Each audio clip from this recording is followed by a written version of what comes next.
तो मेरा जो प्रेजेंटेशन वैसे तो इंग्लिश में है, लेकिन मेरा जो टॉक रहेगा वो हिंदी और इंग्लिश दोनों में रहेगा। सभी बच्चों से मैं ये अनुरोध करता हूँ कि ये जो टॉक है ये बहुत ही सिंपल है, क्योंकि क्रिएटिव साइंस राइटिंग जो है हमें पॉपुलर लेवल पे साइंस को पहुंचाना है। तो हमारे को साइंस सबसे पहले तो सिंपल रखना है, सिंपल लैंग्वेज में लोगों को तक पहुंचाना है, प्लस सिंपलिसिटी के साथ उसमें इंटरेस्ट बना होना चाहिए। क्योंकि कोई भी चीज यदि बोरिंग रहेगी, मान लो आप खाना बहुत अच्छा बनाते हो, फॉर एग्जांपल बहुत ही टेस्टी बनाते हो, लेकिन आप उसको प्रेजेंट यदि प्रॉपर नहीं करोगे तो लोग सोचेंगे अरे, मतलब हम देख के ही तो उसे समझ जाते हैं कि खाना कैसा है। तो उसका प्रेजेंटेशन भी उतना इंपॉर्टेंट है जितना कि वो उसका टेस्ट। तो इसलिए क्रिएटिविटी एंड साइंस राइटिंग, इनको हम लोग एक करते हैं। इसमें जो प्रेजेंटेशन है उसके बीच में क्वेश्चंस आएंगे, ठीक है। बीच में एक एक एक क्वेश्चंस आएगा, और उसका जो पहले दो स्टूडेंट जो सबसे जल्दी जवाब देंगे, सही जवाब देंगे, एक तो जल्दी देना है और सही देना है चैट बॉक्स में, तो उनको मैं यहाँ से उनके लिए इनाम भी भेजूंगा, ठीक है। तो इसलिए प्रेजेंटेशन बहुत ध्यान से, बहुत अच्छे से आप देखिएगा और सुनिएगा, ताकि आपको क्वेश्चन के उत्तर भी आए, ठीक है। तो सारे बच्चे सर, पूरा ध्यान रखिए। सर यस बच्चों यस। के साथ बड़ों को भी मतलब छूट होनी चाहिए कि अगर बच्चे नहीं जवाब तो बड़े भी दे। हाँ? जरूर जरूर, एक हाँ, क्वेश्चन उसमें सरल है और एक क्वेश्चन कठिन है, तो शायद चलिए बच्चे ना दे पाए तो बड़े भी दे सकते हैं। चलिए लेकिन चलिए। किसी किसी को वॉलेंटियर कर लीजिए, ताकि वो टाइम और वो नोट कर ले यस चैट सर, बॉक्स में जो तेजल आंसर बेन इज आएंगे ना। ऑलरेडी हाँ, हियर। तेजल बेन इज और डूइंग दैट। या sure, at the end of presentation I will give the right answers, जिससे कि आप रिजल्ट बना सकते हैं, ठीक है ना। श्योर। तो पहले दो बच्चों को, मतलब टोटल चार बच्चों को हम किट्स भेजेंगे यहाँ से या बुक भेजेंगे। श्योर।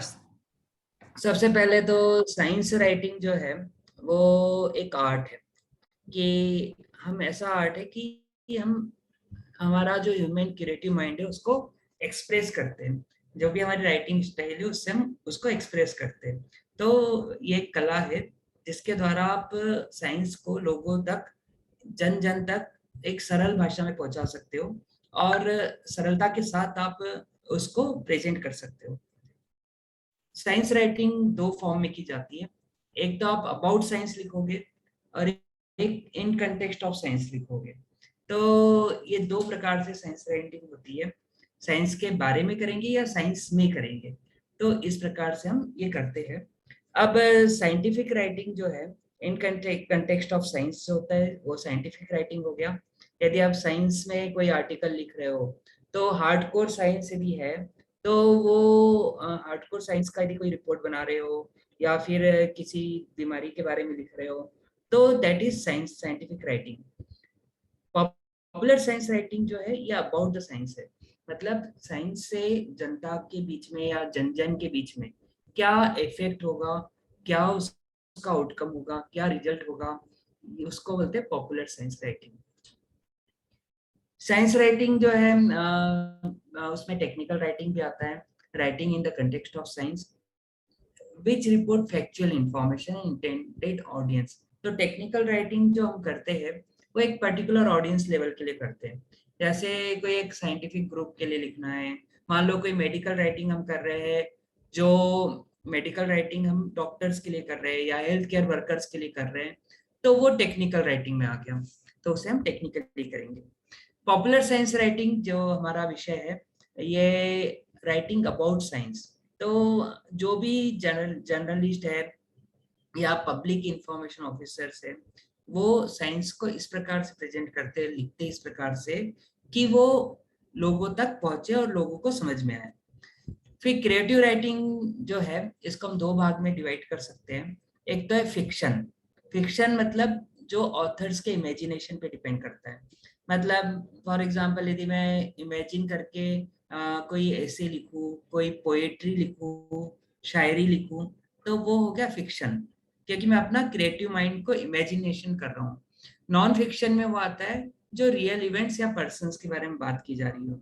फॉर एग्जाम्पल यदि आपने पहले प्रधानमंत्री जवाहरलाल नेहरू जी के बारे में लिखना है, तो वो नॉन फिक्शन में आ गया, क्योंकि उनके बारे में आप लिख रहे हो।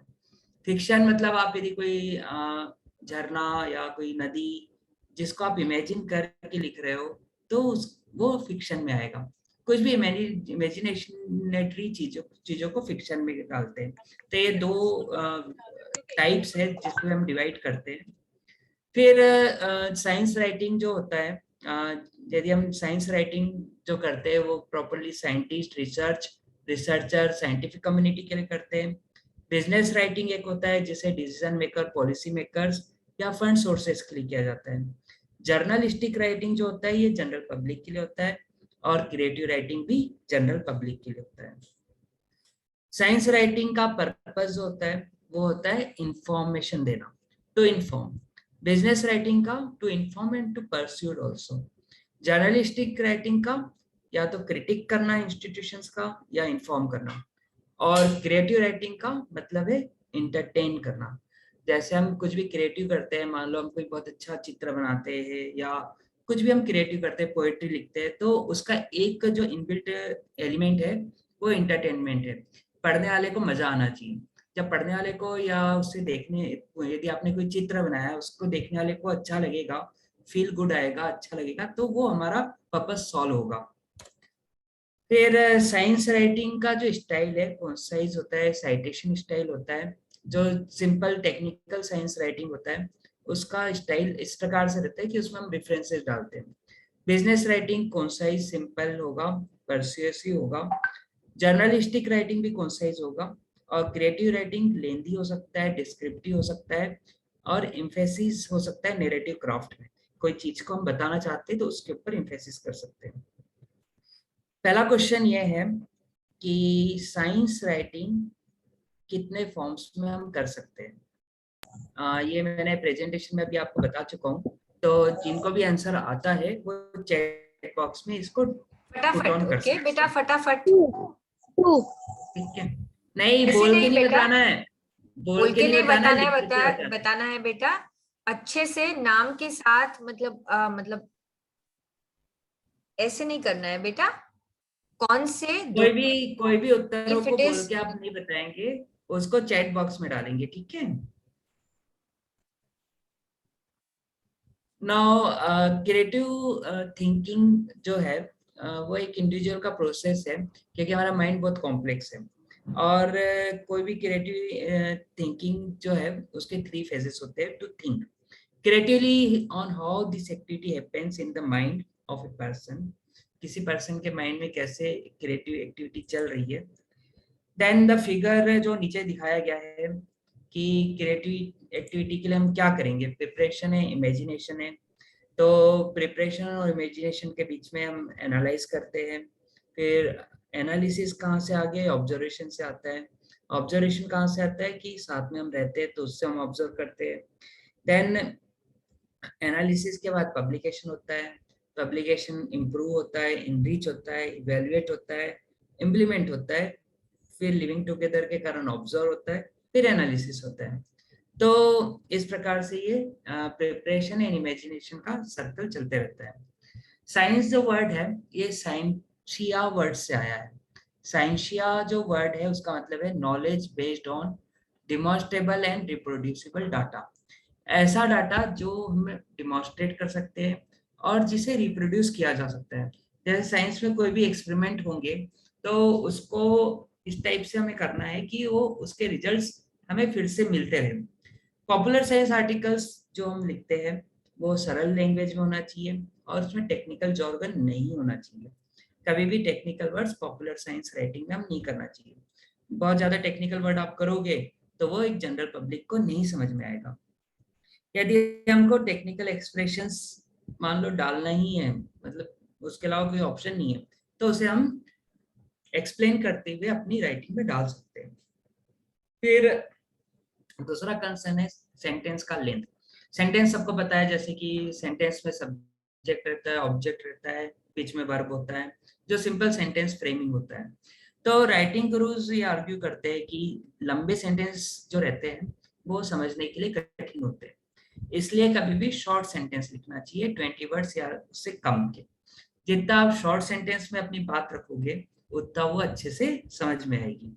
तो अपना लिखा यदि हम दूसरों को समझा पाए तो यही हमारे लिए सबसे बेस्ट है, क्योंकि हम मैसेज अच्छे से कम्युनिकेट कर रहे हैं। फिर ऐसा कोई हार्ड एंड फास्ट रूल नहीं है कि कोई एक रूल नहीं है, बट जो सेंटेंस है वो लेंथ में वेरी करता है अकॉर्डिंग टू कंटेक्स्ट, लेकिन कोशिश करनी चाहिए कि सेंटेंस को कभी भी सरल से सरल रखा जाए। एक पॉपुलर साइंस आर्टिकल जो है 2 पेज से ज्यादा नहीं होना चाहिए। ज्यादातर रीडर्स जो है उनको टाइम ज्यादा नहीं रहता है ज्यादा स्टडी करने के लिए, तो वो रिसर्च को ऑनगोइंग इसमें भी लिख सकते हैं। फिर ये टाइटल जो है कैची रखना चाहिए। कैची टाइटल से क्या होता है कि लोग जो है उसको पढ़ने के लिए उत्साहित होते हैं।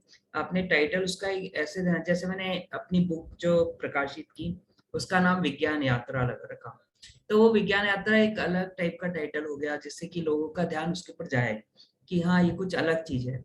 तो जब वो कुछ आप अलग टाइप से उसको प्रेजेंट करोगे तो वो लोग आपके ऊपर ध्यान देंगे, आपकी राइटिंग पे ध्यान देंगे और उसे पढ़ेंगे। स्टाइल जो है हम जो लिखते हैं रिसर्च आर्टिकल्स वो इम्पर्सनल टोन में होना चाहिए। Popular science articles personal tone में होना चाहिए। और राइटर्स को इसको अचीव करने के लिए टूल्स हैं, जैसे साइंस पोएम्स है, साइंस क्विज है। साइंस पोएम्स बहुत अच्छी सोर्स है इंफॉर्मेशन की फॉर रीडर्स। रिदम जो रहती पोएम में वो उसे इंटरेस्टिंग बनाती है, उसको एक इंटरेस्ट डेवलप करती है, और साइंस के प्रेजेंटेशन को एक सिंपल टोन प्रदान करती है। जैसे कि आपको ये पोएम दिख रही होगी, एक सेकेंड। ये सर दिख रही है। रोबोटिक सर्जरी पे मैंने ये पोएम लिखी हुई है। रोबोटिक सर्जरी, जैसे आपको पता है कि आजकल जो सर्जन है जो सर्जरी करते हैं डॉक्टर्स है, तो उसकी जगह आजकल रोबोट्स काफी सर्जरी रोबोटिक सर्जरी हो रही है, मतलब रोबोट लोगों की सर्जरी कर रहा है। तो उसके ऊपर ही एक कविता है, एक स्पेशल कविता है, एक स्पेशल टॉपिक को लेके की हुई है। तो इसको मैं आपके सामने पढ़ के सुना रहा हूँ। जब से हुई शुरुआत सर्जरी की, लाखों लोगों की जान बची। जब से सर्जरी की शुरुआत हुई लाखों लोगों की जान बची। भारतीय सभ्यता में सुश्रुत ने किया था सर्जरी का उपयोग, है इतिहास। दूसरी सभ्यताओं में भी में दिखता सर्जरी से जुड़ा रोचक इतिहास। रोबोटिक सर्जरी आज है कुछ बेहद ही खास। रोबोटिक सर्जरी में है सटीकता, लचीलापन, नियंत्रण का साथ। सर्जन को मिला काम में रोबोटिक मदद का हाथ। रोबोटिक सर्जरी लाती न्यूनतम इन्वेसिव सर्जरी को है संभव बनाती। इसके लाभ से मिलाती कम दर्द, कम संक्रमण, सर्जिकल साइट पर खून की कम होती बर्बादी। जल्दी ठीक होने की मिलती रोगी को आजादी। छोटे निशान होते जल्दी ठीक, रोबोटिक सर्जरी है ऐसे आधुनिकता जैसे हो लहराती। तो इसमें कविता में रोबोटिक सर्जरी के इतिहास से शुरू करते हुए हमने रोबोटिक सर्जरी के बेनिफिट्स भी बता दिए, रोबोटिक सर्जरी से क्या क्या फायदे हैं ये बता दिए। तो और डॉक्टर्स को कैसे मदद मिल रही है, कैसे इसमें ज्यादा सटीक है, लचीलापन है, ये इतनी सारी बातें एकदम कम शब्दों में यहाँ पे आपके सामने प्रस्तुत हुई है। तो ये कविता है जो विज्ञान यात्रा में भी पब्लिश हुई है, तो ये मैंने आपके सामने एज ए एग्जाम्पल देने के लिए यहाँ पे दिखाया है। और विज्ञान यात्रा जो बुक है उसमें हर कविता के साथ एक क्रिएटिव रखा हुआ है, एक रे डायग्राम भी लगा हुआ है जो उससे मिलता जुलता है, उससे उसको डिपिक्ट करता है, तो उससे आपको और मजा आएगा पढ़ने में। Very nice sir, very nice. And बच्चा, डिड यू नोटिस कि सपोज हमने कहा सर्जरी की तो लाखों लोगों की जान बची, तो की और ची, ओके, सेम वे बेटा, हमेशा आफ्टर एवरी लाइन, ओके, जो हमें कविता में जो होता है ना बेटा, कि साथ और हाथ, देखो मतलब दो दो वर्ड्स उठाए गए हैं। तो आप जब सीखोगे ना तब लिखने की शुरुआत करोगे कुछ भी चीज में, तो you have to similar sounding words you have to search. Synonyms, okay, जो आप यूज कर सकते हो। रिदमिक वर्ड लेना हाँ, चाहिए। ये क्रिएटिव्स है, जैसे अलग अलग क्रिएटिव बने हुए हैं। और एग्जांपल, ये जो क्रिएटिव है ये ओजोन परत के ऊपर बना हुआ है कि सूरज से जो रेज आ रही है ओजोन में अल्ट्रावायलेट रेज रुक जाती है, और जो रेज हमें हार्मफुल है अल्ट्रावायलेट, वो रुक के बाकी रेज पृथ्वी पे आती है। और ये जो डायग्राम है ये किसका डायग्राम है? हार्ट। ये लीवर का डायग्राम है, ठीक है। फिर ये जो डायग्राम जो दिख रहा है ये है हाथ का, जिसमें वो ब्लड टेस्टिंग कर रहा है, ब्लड शुगर टेस्ट कर रहा है थ्रू ग्लूकोमीटर। फिर इसमें बहुत सारी बीमारियों के बारे में बताया गया है, ठीक है। तो ये क्रिएटिव्स है। ये क्रिएटिव अपने आप में कुछ बोलते हैं, मतलब ऐसे डायग्राम्स आप बनाते हो, रे डायग्राम, तो भी वो एक कला में आता है, और उसमें आप साइंस को भी अच्छे से पोर्ट्रे कर सकते हो, दिखा सकते हो। अभी मेरा क्वेश्चन था कि वो जो अभी इसके पहले वाली स्लाइड में जो आपने क्रिएटिव देखा, उसमें जो डिसीजेस के नाम थे, उसमें कितने डिसीजेस के नाम शो किए गए थे? मुझे नहीं लगता कि मुझे लगता है ये कठिन क्वेश्चन है, लेकिन आप यदि आंसर आता है तो दीजिएगा, ठीक है। इसके साथ ही मैं नेक्स्ट के लिए बढ़ रहा हूँ। जैसे ये क्रिएटिव्स आप देख रहे हो, माइक्रोस्कोप में कैंडिडा अल्बिकेंस है। कैंडिडा अल्बिकेंस एक फंगस है, और इसके कारण काफी सारी बीमारियां होती है। फिर ब्रेड में जो फंगस लगता है उसको ये शोकेस किया गया है। जेम्स वाट ने भाप पे चलने वाले इंजन का आविष्कार किया था, तो वो कैसे किया था उसको ये बताता हुआ चित्र है। तो इनके थ्रू भी हम काफी कुछ कम्युनिकेट कर सकते हैं। स्वास्थ्यवर्धक आहार पे अब मेरी दूसरी कविता है, जो हम लोग रोज खाना खाते हैं, तो उसके ऊपर ये लिखी कविता है। इसको भी मैं आपके सामने पढ़ के सुनाता हूँ। अपने भोजन से करें हम बेहद ही प्यार, अपने भोजन से करें हम बेहद ही प्यार, न करे उसका अपमान, छोड़कर थाली में बेकार। आप ले हमेशा ध्यान से स्वास्थ्यवर्धक आहार, अंकुरित मूंग कभी, दलिया कभी, तो पीकर फलों का रस, फैलाए स्वास्थ्य का संसार। हर दिन 7-8 गिलास पीकर जल, स्वस्थ रखे करे शरीर, हो असफल बीमारी का वार। सेब संतरा केला जामुन हो आहार का सार, बादाम अखरोट नारियल भी कभी आए बने आहार। पौष्टिक बने आहार का प्यार, अपनाए मिलकर हम सब स्वास्थ्यवर्धक आहार, बनाए स्वस्थ यह संसार। तो ये जो very nice sir, very thank nice. You. Actually ये फोर्थ में और फिफ्थ में उन लोग को food where does it come from, और ये लोगों को जो चैप्टर्स वगैरह आते हैं ना, स्पेशली फोर्थ फिफ्थ और सिक्स्थ में, तो मतलब इतना, और डेफिशिएंसी डिजीजेस पे भी है इसके ऊपर। तब में actually this could be a very good idea. See बेटा, what he is trying to show you is in Hindi. You can have it in English also, okay, whatever you're. Yes, But no it is no such a issue. beautiful example of rhyming words where the entire information is covered in this one poem.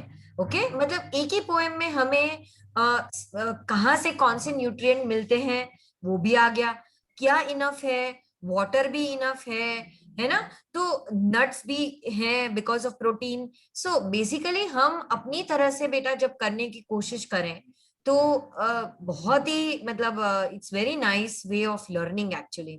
Okay, please carry on sir. इसमें हमें information और उसमें interest, इसको ना एक balance बना के करना चाहिए, ताकि बहुत ज्यादा इंफॉर्मेशन भी ना हो और पढ़ने वाले को मजा आए।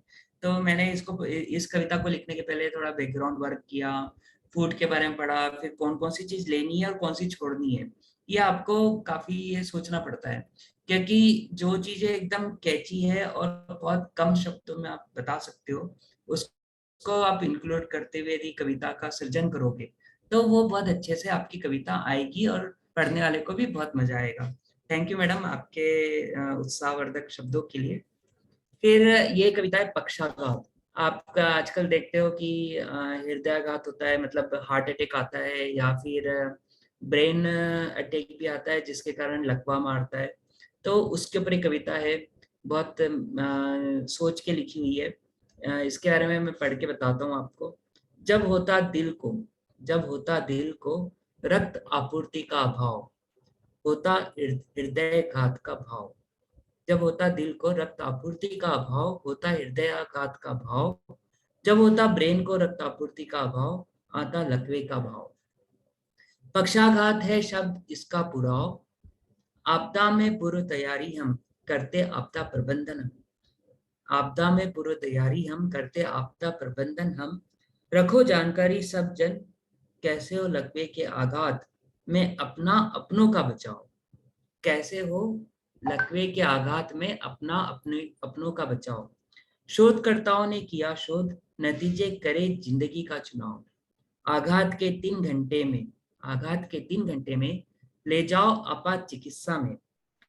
थक्के को घोलने वाले एजेंट से ही होगा मरीज का बचाव। टिश्यू प्लाज्मिनोजन, प्लाज्मिनोजन एक्टिवेटर करे रक्त आपूर्ति का शुरू बहाव। देर इसमें नहीं है मंजूर, जब दिखे लक्षणों का फैलाव। चाहे आकस्मिक स्तब्धता या बोलने की उलझनता, अचानक आए सामंजस्य का अभाव, यही है लकवे का प्रभाव। तुरंत निदान सही उपचार, बस यही मंत्रों को न भुलाओ। हमारे आसपास में कभी भी किसी को यदि लकवे का अटैक पड़ता है, तो उस समय हमारे पास सबसे ज्यादा जो कीमती चीज होती है वो होता है टाइम। आपने जितना टाइम वेस्ट किया उतना उसको ज्यादा नुकसान होगा, उसकी जान जा सकती है। तो वो जो समय है, उस समय को आपको बहुत अच्छे से यूटिलाइज करना है। उनको तुरंत एम्बुलेंस के द्वारा, उनको तुरंत इमरजेंसी में ले जाना है हॉस्पिटल में, और डॉक्टर के द्वारा उसे टिश्यू प्लाज्मिनोजन एक्टिवेटर दिया जाएगा, जिसके कारण उसका रक्त जो है, जो कहीं जमने से ब्रेन को नहीं मिल रहा था, वो फिर से मिलने लगेगा, और जो लकवे का प्रभाव उसके अंगों पे पड़ने वाला है वो कम से कम पड़ेगा। तो ये पब्लिक हेल्थ में लिखी हुई कविता है, पक्षाघात या स्ट्रोक पे, जिसके लिए हर बच्चे को तैयारी रखनी चाहिए, फर्स्ट एड के बारे में जानकारी होनी चाहिए। और आसपास में हमारे बड़े बुजुर्ग या जो भी लोग हैं, उनके ऊपर आपको ध्यान रखना चाहिए कि किसी को भी इस टाइप के यदि सिम्टम्स दिखे तो उसको हम तुरंत मदद दे सके, उनको तुरंत हेल्प कर सके और पहचान सके कि ये लकवे के सिम्टम्स है। तो ऐसे हम जब एक दूसरे की मदद करने की सोचेंगे और उनकी जान बचाने के लिए आगे आएंगे, तो ये अच्छी सोसाइटी के फॉर्मेशन में एक बहुत सहयोगी चीज होगी। और मेरी इस कविता से यही बताया गया है कि स्ट्रोक क्या होता है, कैसे उसमें हम कार्य कर सकते हैं, कैसे लोगों की जिंदगी बचा सकते हैं। और छोटी सी कविता में काफी चीजें डाल दी गई है, मतलब क्या कारण से होता है, फिर उसके बाद बचाव के लिए क्या करना है, डॉक्टर क्या करेगा, और हमें कैसे पहचानना है। तो ये सब चीजें एक कविता के माध्यम से आपके समक्ष प्रस्तुत की गई है। तो इसको भी आप देखिएगा। और अभी रिसेंटली मेरी ये जो बुक पब्लिश हुई है, ये विज्ञान यात्रा है, और इसकी जो कीमत है वैसे तो 225 है अमेजोन पे, और notionpress.com से मैं कूपन नाम का एक कोड डाले तो ये 138 में मिलेगी, प्लस 50 रुपीज डिलीवरी है। और इसमें इसी प्रकार की 72 पोएम्स है हिंदी में, और उसके क्रिएटिव्स भी हैं। तो वेरी मेरा ये नाइस। लिखने का उद्देश्य है कि लोगों तक, जन जन तक कविताओं के माध्यम से अलग इंफॉर्मेशन पहुंचे, अलग अलग कविताएं पढ़ के उनका नॉलेज अपग्रेडेशन हो। क्योंकि इन कविताओं को लिखने के लिए मैंने कई सारी बुक्स पढ़ी है, तो वो बुक्स का सारा सार इसमें डाला हुआ है, इतने कम शब्दों में और सही से। मतलब एक बुक खरीद लेके, एक बुक पढ़ के आप कई सारी बुक्स का इंफॉर्मेशन और नॉलेज गेन कर सकते हो। तो ये आप देख सकते हैं, यदि आपकी इच्छा हो तो ले सकते हैं। Very nice sir, thank you. Most welcome. I would और definitely, when you visit Ahmedabad, I am sure that you will be visiting my academy, and trust me, you will find your book there. So nice of madam, sure. ये जो 2 question मैंने पूछे थे, पहले का तो उत्तर 2 है, और दूसरे का उत्तर है क्रिएटिव्स जो मिले डिजीज में, ये 12 मिले।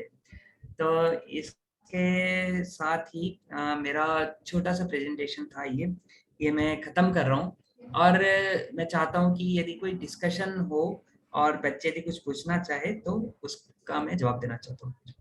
Thank you, sir. Actually, yes. Thank thank you ma'am. you much. And I think it was a wonderful presentation. And we have already got the names of the winners. First question की winner है Ayesha Qureshi. And second question की winner है मंतानशा 590. वाह वाह। नहीं उसमें ना madam first question में 2 विनर दीजिए और सेकंड विनर पे भी 2 दीजिए, फर्स्ट और सेकंड। तो अरे उससे वाह, कैसा चलिए तेजल बेन, please तो do that. 4 Okay, okay, sure, sir, sure.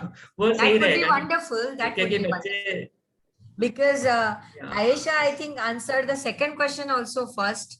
And I would read okay. that girl. Where is she? Is she there? Yes, ma'am. Okay. Where is you? Where are you, beta? Okay, here you are. All right. So those. So first question में आ रही है उमेमा as a second winner because she Okay. immediately answered. So two girls answered at 12:11. First was Aisha and second is Umema. Okay. So Umema goes as this thing. Now, why am I giving the first prize to Mantesha? Because she has actually mentioned a couple of diseases also, and she has reached 19. And with Mantesha, we have one more girl. I'm sorry, I'm kind of mispronouncing it, the name. That is Humaira. Okay. Humaira, she's in 10th standard, 728 Humaira. Okay. Nice. Thank you. Madam कौन सी class के बच्चे हैं? Sir 8 से लेके 11 तक. Right. अच्छा 8 से 11 है। यस सर, बट अभी यहाँ पे कैसा है, थोड़े से रूल्स वगैरह चेंज हुए हैं, तो अभी लास्ट पार्ट में शायद सारे थोड़े बच्चियां जिनके रिक्शा आ जाते ना सर, वो लोग शायद घर के लिए निकल गए होंगे जो स्कूल से देख रहे थे, okay. but that's okay. See, as far as they could attend the main part where you were speaking and how to put it up, the creativity in their articles, I think वो सुन पाए वो ही मेरे लिए बहुत है. So I think which was very nice, and thank you so much. Beta, do you all have any questions? No, ma'am. No. और एक और बात मैं बोलना चाहता हूँ, बहुत सारी पत्रिकाएं हैं जो साइंस के आर्टिकल्स को प्रकाशित करती है और Okay. उसमें ऑनरेरियम भी दिया जाता है। तो जैसे हिंदी में आप देखोगे तो इलेक्ट्रॉनिक ही आपके लिए है, जो भोपाल से निकलती है, आविष्कार है, हमारे यहाँ से ड्रीम 2047 निकलती है। तो अच्छा। ऐसे और क्यूरियोसिटी मैगजीन निकलती है। तो ऐसे साइंस की जितनी भी मैगजीन्स है उनकी आप लिस्ट बनाओ, हिंदी की और इंग्लिश की, और फिर उसमें आप आर्टिकल अपने प्रकाशित कर सकते हो। उसके आर्टिकल्स पढ़ो और उससे वैसे ही आर्टिकल अपने टॉपिक पे लिखो और उसको आप प्रकाशन के लिए भी दे सकते हो, जिससे कि आपका भी नाम होगा और उसके लिए एक टोकन ऑफ ऑनरेरियम भी मिलता है, कैश अवार्ड, कैश भी मिलता है उसके लिए। Very nice, sir. This is a very good idea. Actually, we have a young girl who is now in masters first year, Sophia Shahiwala karke, and she writes beautifully, sir. And we met her before 2-3 years, and she is being an art student also, English literature student है, but इतना अच्छा लिखती है। मैं एक बार थोड़ा सा concept समझा दूंगी, तो अपने साइनोटेक के वेबसाइट पे she writes blogs and we publish it with her name only, her blog. तो उसको मैडम साइंस राइटिंग के लिए बहुत सारे लेखकों की जरूरत है इंडिया में। हमको जितने ज्यादा लेखक मिलेंगे उतना अच्छा है। तो उसको आप मुझसे कनेक्ट करा दीजिएगा, मैं उनको बता दूंगा और उनको जो भी है क्यूरियोसिटी और जो मैगजीन में लिखना चाहती है मैं उनसे कोऑपरेट कर लूंगा और उनका लेख छपवाने की पूरा प्रयत्न करूंगा कि लेख छप जाए। तो उससे खुशी भी होती है क्योंकि अपना लेख छपता है। जब भी मेरा भी अभी भी कोई लेख यदि छपता है तो मुझे बहुत खुशी होती है। तो वैसी खुशी मैं चाहता हूँ सबको मिले तो सही रहेगा वो। Thank you so much, sir. Actually, she is working with us, so she is right here. Sophia, you can remove your mask, and she is right with me. And sir said that he can connect you to the different magazines for writing whatever you wish to write, whatever you are writing for Sinotech blogs, you can publish it with your name in the known magazines. It would be an honor, sir. So namaste. Thank you so much. Thank you. नमस्कार. And yes, so thank you, Sophia. So I always. आप mute हो गए ma'am. Ma'am आप mute हो गए. हाँ हाँ. सो बच्चों को मुझे होता है कि हम कितना अच्छा प्रमोट कर पाए. ये भी तो यहाँ पे स्कूल की बच्चियां हैं, ये कॉलेज की लड़की है, बट इतना अच्छा लिखती है, तो शायद उसके नाम से पब्लिकेशन अगर करे ना तो उनको भी वो मोटिवेशन रहता है लिखने का कंटिन्यूअसली. सर अगर स्कूल्स को अगर मंथली या तो कोई ऐसा न्यूज़लेटर या तो कोई मैगजीन्स अगर उन लोगों को सब्सक्राइब करना हो तो आपकी क्या सजेशंस है, स्पेशली फॉर साइंस? बिकॉज अगर हम इन लोगों को साइंस राइटिंग के लिए एनकरेज कर रहे हैं तो उनके लिए पढ़ना भी उतना ही जरूरी रहेगा. तो देखिए अभी कोरोना पेंडेमिक के पहले तो हार्ड कॉपी हमारे यहाँ से सारे स्कूलों को दी जाती थी, लेकिन कोरोना आने से वो सारा सॉफ्ट कॉपी पे हो गया है. तो हमारी विज्ञान प्रसार की वेबसाइट है www.vigyanprasar.gov.in. मैं चैट में लिख भी देता हूँ. तो उस पे बहुत सारा रिसोर्स मटेरियल है और सारी मैगजीन्स भी है, गुजराती में भी है. यदि आपको गुजराती है तो गुजराती में भी है. I think kids you all have to write this, because अगर आप कुछ लिखने बैठते हो तो आपको रिसर्च के लिए ये वेबसाइट बहुत हेल्प होगी. सो प्लीज लिख लीजिए ये वेबसाइट. और सारा मटेरियल टोटली फ्री है. सॉफ्ट कॉपी पूरा फ्री है. आप डाउनलोड करिए और आप पढ़ते रहिए. जितना ज्यादा पढ़ोगे उतना अच्छा आप आउटपुट दे पाओगे, उतना अच्छा लिख पाओगे. तो आपको पढ़ना बहुत जरूरी है. जितना आप रीडिंग अपनी एबिलिटी बढ़ाते हो, अलग अलग साइंस की चीजें पढ़ते रहते हो, तो आपका नॉलेज गेन होगा और आप फिर उसको अपने शब्दों में लिख सकते हो. Yes, absolutely. I think it was wonderful, listening to you, sir, and very helpful tips for children. See, हम इसमें से, मुझे तो ऐसे होता है कि इसमें से हम 5 राइटर्स भी अगर कर पाए ना तो जीत गए. तो ऐसे प्रोग्राम सफल रहे. So basically, we are looking at all of you girls, beta. Try focusing, try writing, participate. इतने सारे prizes हैं. Sir was courteous enough to even say that मेरे उसमें जो भी पार्टिसिपेट करेंगे उसको मैं खुद प्राइज दूंगा. एंड आप सोचो बेटा, it is so nice, right? So from Delhi he is going to courier it for all 4 of you. So thank you again for that. एक और चीज मैं ऐड ऑन करना चाहता हूँ मैम. जब मैं 7th क्लास में था तो मेरे सर ने मुझे बताया था कि एम्बेसीज है हमारे देश में, सारे देशों की, तकरीबन वर्ल्ड में जितने देश है उसके मैक्सिमम देशों की एम्बेसी, मतलब उसके ऑफिसेस हमारे देश में है. फॉर एग्जांपल मुझे अर्जेंटीना के बारे में जानना है कि अर्जेंटीना कैसा है.